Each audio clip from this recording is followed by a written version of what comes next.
I am 32. Dang it, why do I not know my age? And let me give another interesting fact about me.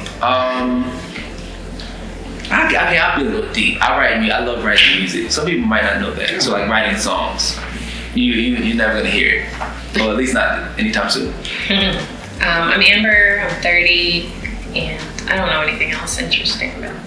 She just had a birthday. Yeah, okay. That ain't interesting. Thanks. And by the time this rolls, it ain't gonna be just like a month later.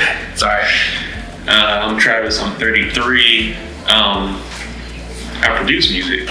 See? He got all the plugs, all his stuff on Facebook, got all these music artists, and you told me you don't have nothing interesting about you. Come on now. I'm Christine, I'm 31, and I dabble in screenwriting. And I'm Chris, and I like hiking, so that's the way I chill out. Other than what I said earlier, reading. So yeah. Okay. So, Christine, screenwriting, and you mentioned something earlier about, I think you said introverts make good actors or something. Did you say something like that? Yeah, like I've read somewhere along the lines that they're really into acting or voice acting, things like that. Okay. How did you get into screenwriting, and what is that? Like, is that literally writing like a play or a movie thing? So it's more like, I do more like short films. And to be honest, I think I just get the ideas from God, not to be like deep, but, and so actually in my church, we just produced a video and I had to star in it. I did not like that. What? So I think I prefer the writing behind the scenes, but yeah. Where is it at? It's on YouTube? Yes. Did you post it anywhere? No. See, an extrovert would have been like, look at me, I just started this. She like, you gonna find it. If you find it, it's gonna be on your own. Right, yeah. Dang. All right, well, I ain't gonna tell them how to look it up, but I know what church he goes to. I heard it's Grace Church in Dumfries, right? Oh, no, it's not. Yeah, sorry, it's not that one. So clearly, it's about This is where, okay, let me give you some backstory. We met there years ago, but clearly I'm a little behind, so I don't know what church she is right now, so figure it out yourself. Alright, so let's get into the next question. No wonder I'm not gonna be able to find it. I'm gonna have to search somewhere. But next question, again, we're just having conversations with introverts. We don't get to hear from them often because in most videos you have us loud people taking over and going on tangents like I'm kind of doing right now. But this next concept I want to ask is about conflict. As an introvert, how do you deal with conflict? Again, you're in an environment. It could be a work environment. It could be personal environment, like friendship. Maybe you got friends having some issues, or you have an issue with somebody, or even a family or a relative. What's your role in that, and how do you address it, and how do you deal with conflict, or do you not deal with conflict? Right. So I would say it was the latter for me at first, which is not dealing with conflict. Okay. So this is actually a very recent lesson that I learned in life. Mm-hmm. Is avoiding conflict actually added to a lot of my anxiety and worries. And when addressing conflict, I feel better about myself. I feel better about myself, and it just you get it out of your system. So that's how I would answer that. Mm-hmm. So. My bad. What else am I gonna add to that? I don't know. Someone has something. I heard something. So yeah, I definitely used to avoid conflict. Like, how do you deal with conflict? But why did you avoid it? Because I just don't like confrontation and all that. But I think as I've matured and got older, it's just call it out for what it is, but in a reasonable way. And I'm super analytical, so I'll break everything down. It has to make sense to me. So if the conflict doesn't make sense, I'll lay it out, So I don't get into too many conflicts. Oh, he said, look, the joy of the Lord is my strength. What about the rest of you all? Conflict averse, or do you run towards conflict? Oh, I definitely don't run towards it at all. Like everyone else, I used to avoid it. And I also had a recent lesson in trying to confront a family member, and then I think it might have backfired a little bit. And so when the person responded in a negative way, I was just like, oh, okay, well, I'm never doing this again. And so, but now after I've reflected on it, I'm like, okay, that's not the right approach. Like, you still have to be vocal if you disagree or things of that nature. Yeah. Yeah, I know myself, so I don't. Sometimes I have to just. Well, and I'm kind of like I have like avoidant kind of personality sometimes, honestly. But like definitely recently, I've been learning how to communicate things, like how I feel about things. Like I guess realizing, okay, my feelings do matter, or like let me, maybe they don't even know that bothers, that is a problem, or I don't know what to say. I don't like conflict. I really don't. It makes me really uncomfortable. But I am like honest about how I feel about things always, even if someone, doesn't like it. Yeah. Well, I think you brought up a good point. I was actually talking to a friend today, whatever day this is, in video land.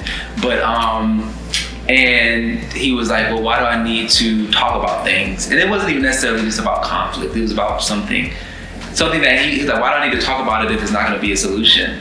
And I'm like, because if you don't, later it's going to be like a splinter in your hand. If you don't get the splinter out immediately, later on it's going to be deep, deep, deep, and you can't even see it, and you're going to have to dig and peel back layers, and it's going to hurt even more. So the importance of having conversations, even if you're uncomfortable, it's going to come out either today or next year, or come out in a future relationship or future friendship, and so you have to deal with it. So as introverts, what can you do to change that uncomfortableness, or like to get past the feeling of being uncomfortable and actually approach conflict in a healthy way, and even bounce back if you approach it and you have a conversation with somebody and the response isn't favorable? Like, how do you not let that steer you from ever approaching or addressing an issue?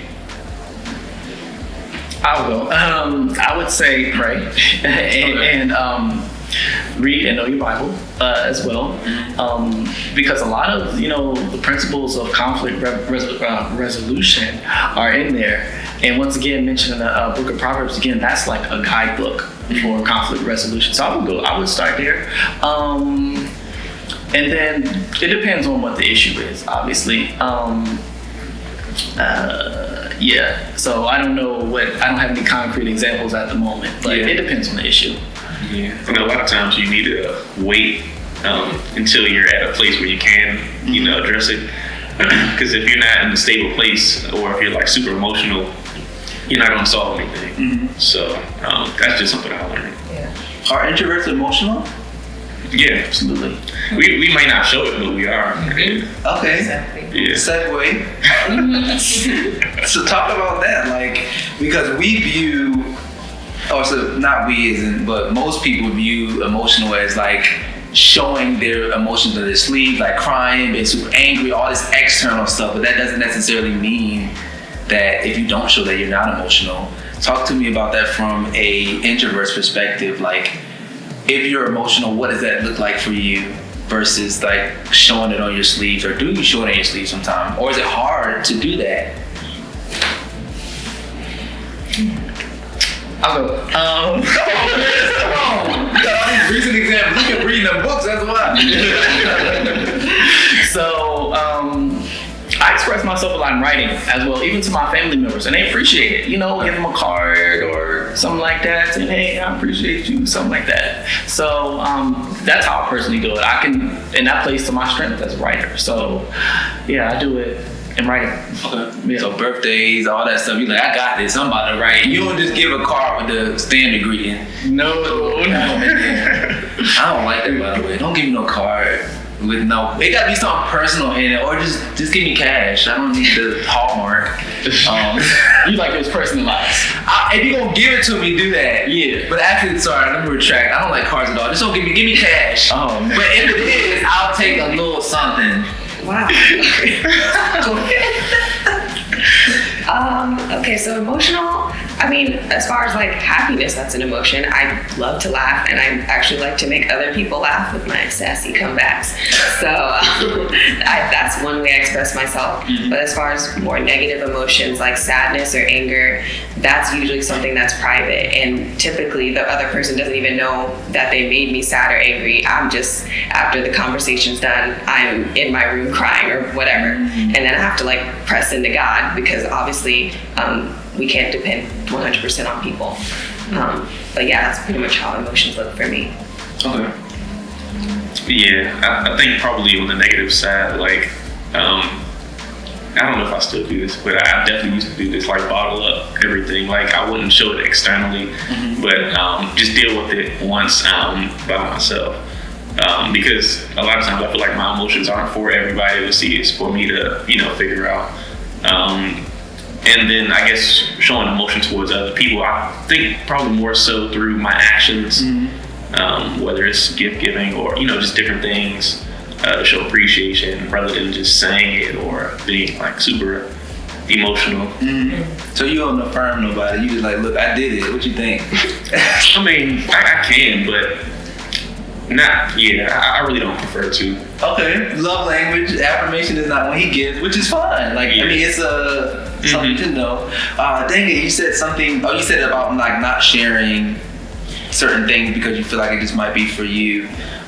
Do you share it all with anybody close to you, or you're like, no, I mean, of course God, obviously. Yeah. But do you have another guy that you are close to, or anybody that you connect with on that level to talk about certain things, even though you feel like I don't want to do it and I don't need to? Sometimes.